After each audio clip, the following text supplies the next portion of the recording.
Now, Adamn22, how you doing? Tantu said what she said. I'm done. Y'all, anything I got to say, y'all go against it. It's all good, though. It can be anybody. Tantu said what she said. So, Adamn22 had an announcement to make, a PSA the other day. You know, he is my white brother in Christ. Okay, and we talk all the time, you know. And so I didn't even know that he was going through what he was going through. But of course, when things do come out, I do tap the people. But in this case, I kind of felt like he wasn't really going to tell me everything. You know what I'm saying? Because he was going to probably say, Tasha, I said everything in the video. And you know, me as a business owner, as an entrepreneur myself, as a content creator, we're in the same line of work, okay? Yes, he's been doing this a lot longer than me.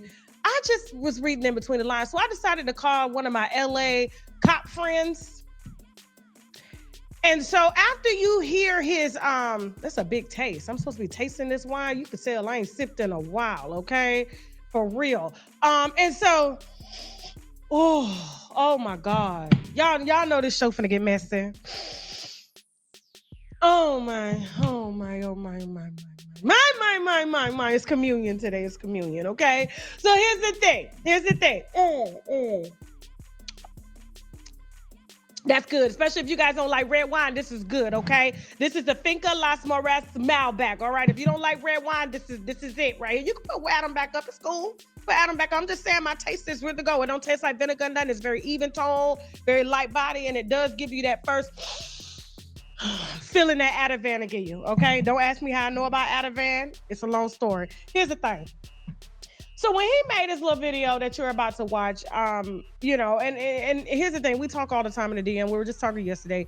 I just felt like he's not saying everything. And so I decided to call one of my little LA connects to kind of fill in the holes. So we're going to hear what he had to say. We did post it on, you know, our social media sites, but I'm just going to fill in what I feel that he needs to really be telling y'all. But he ain't going to tell y'all because it's going to make him look weak. You know what I'm saying? Go ahead, Adam. Let him know. There's something that I've been hiding from you guys. No Jumper is going broke. I know that might sound crazy. Between both of our YouTube channels last month, we got over 25 million views. We're doing well on Facebook and Snapchat. We employ quite a few of the hottest content creators on the West Coast, and we pump out an insane amount of content on a weekly basis. How could we be going broke? Well, let's start here. We expanded too much during COVID at just about the exact moment that our revenue streams all took a hit. We hired a whole bunch of editors and other employees, and we bought a huge office building that cost us almost $4 million, thinking that the growth that we were experiencing during the pandemic was going to continue. And unfortunately, that did not happen. Our YouTube numbers, which had doubled or even tripled, gradually returned to normal. Our Snapchat and Facebook numbers, which had exploded during COVID, sometimes even hitting 6 figures a month, shrank by about 80% or more. Our Patreon, which was absolutely killing it for a year or two when we were doing uncensored, aka nude interviews with up-and-coming superstars like Kazumi and Sky Bree, fell off quite a bit with the launch of Plug Talk and a decreased interest in seeing us interview stars. In addition to that, you might recall that the channel took quite a hit when approximately 8 of our hosts left the platform in March of 2023. Although we've definitely largely recovered and managed to build up a very healthy roster of talent since then, that certainly took a toll on our business for a while as well. All that stuff hurt the business, but we were still solidly profitable. That is, until the last few months, where we experienced 2 major L's that we never could have seen coming. First, we lost the No Jumper Instagram. After almost 10 years of building it up and essentially no strikes on our account, we got taken down one day and we still have absolutely no idea why. We've had no luck getting it back despite being in contact with what seems like every Instagram recovery guy on the face of the planet. We were bringing in a very solid amount of cash monthly that was keeping us afloat via selling sponsored posts on the account, and that mostly vanished overnight. And while we've been growing the new No Jumper LA account up ever since and managing to sell sponsored collab posts using my Instagram and the No Jumper LA account, DM or email if interested, We aren't making anywhere near as much from Instagram now. Side note, if you're a Meta rep, please DM me. I would love to speak to anyone who could help with this. And second, in addition to that, we have been hit with a bullshit lawsuit from a former employee. Now, essentially everything in this lawsuit is completely fictional, and every lawyer that I've spoken to about it has described this as basically an extortion attempt. But it still cost us a ton of money already, and it's expected to cost us many hundreds of thousands of dollars to see this through to completion. It's insane to me that a person that we did so much for can just invent some grievances out of thin air and cost us this much money as a result. This person has literally lost every single friend that he used to have when he worked at No Jumper. His streaming career has completely tanked, and he even got kicked off the podcast that he left No Jumper to start. But somehow that's our reality, and we have to fight this rather than just give in to this piece of shit. So as a result of all these circumstances, we are making some changes. Over the last few months, we laid off multiple employees in an attempt to reduce our expenses as much as possible. We closed down our store on Melrose, and we're in the early stages of selling our current warehouse and moving into a smaller space. To be honest, aside from the layoffs, which sucked, I'm pretty happy about a lot of these changes. I've realized that I should have paid more attention to DJ Vlad and kept my overhead as low as possible, particularly in terms of staff and location. I'm confident that once we get the building sold, we'll be in a pretty solid financial position again as a business. Oh, and I also just want to note that I am talking about No Jumper as a business. I've got another business in the form of Plug Talk, and I've got a pretty decent investment portfolio on a personal level. I mean, I'm not $2 million in debt, and I never had to file for bankruptcy like T-Rel. We felt like he was throwing shots at us bankruptcy people. I know the hell he didn't. No, he did not. A system y'all admitted that we now using. Stop, Adam. Stop. Ain't nothing wrong with bankruptcy. If you want to be debt-free, you make sure you hit my link, startovernow.org. Startovernow.org to speak with a free, to speak with a, not a free lawyer, but to speak with a lawyer and get your free consultation, okay? And then you'll be debt-free. You can get your car, keep your house, all that student loans, child support, all that shit can be wrapped up in there, okay? Every bankruptcy is different. Don't you ever speak down on bankruptcy again. I wish I could live in bankruptcy for the rest of my life. Don't you do that. You got privileges we don't have. Now, here's the thing. I wish I could have felt sorry for him, but he white.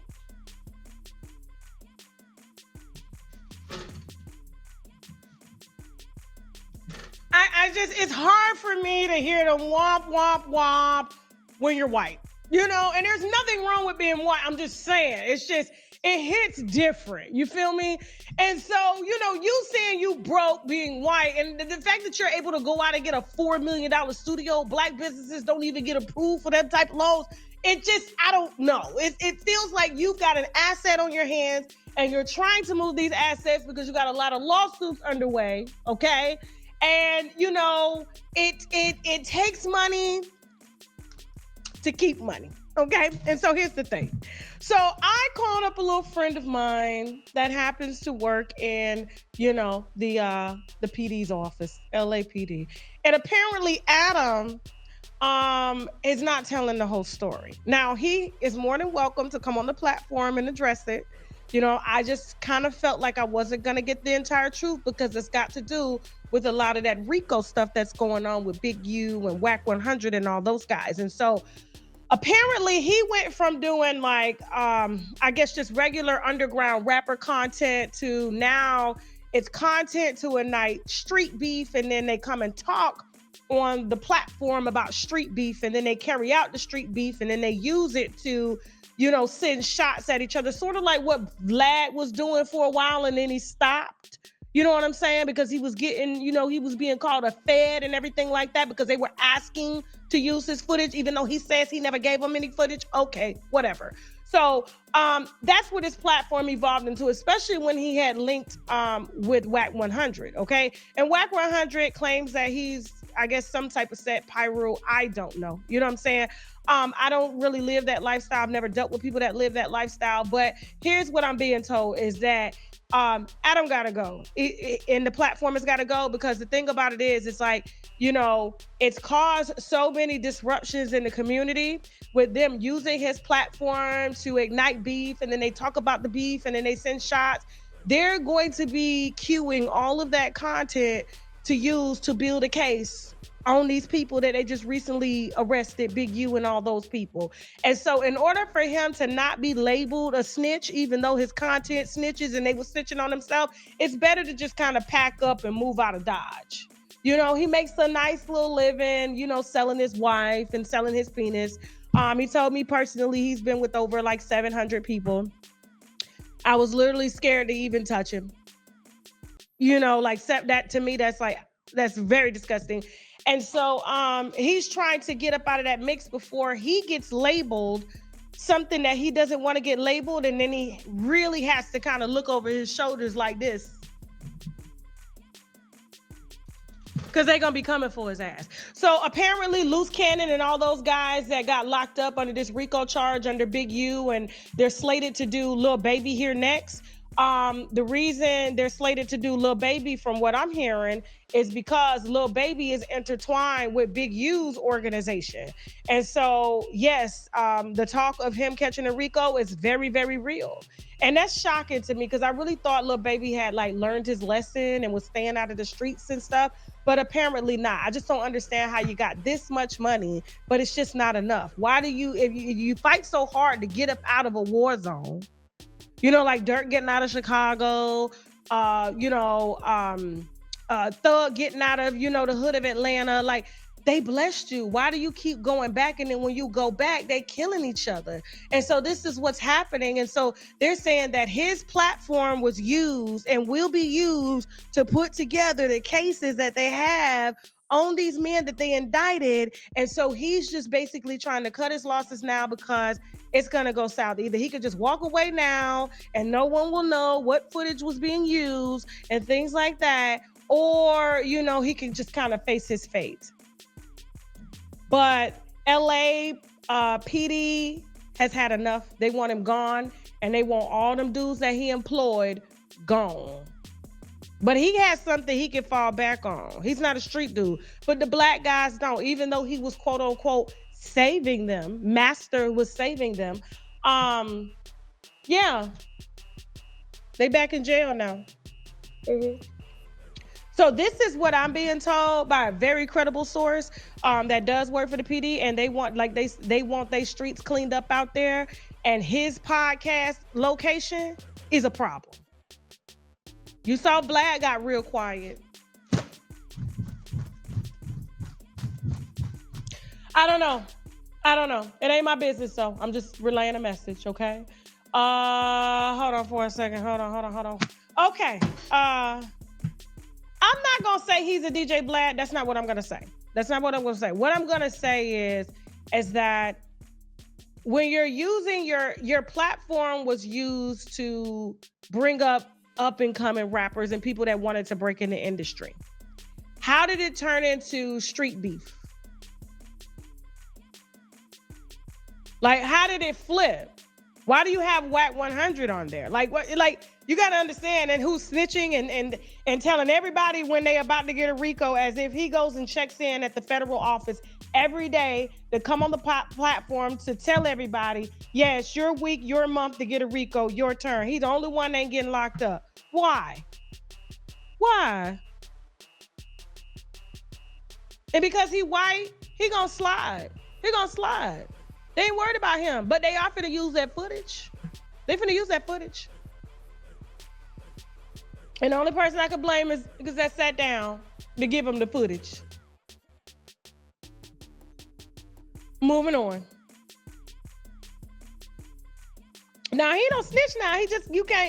You got to fight that. Let me tell you something. When they was trying to subpoena me for my footage, my lawyers, the law school lawyers that I lost the case with, they actually won that one. I didn't have to give no footage over. Whatever is public, you take it.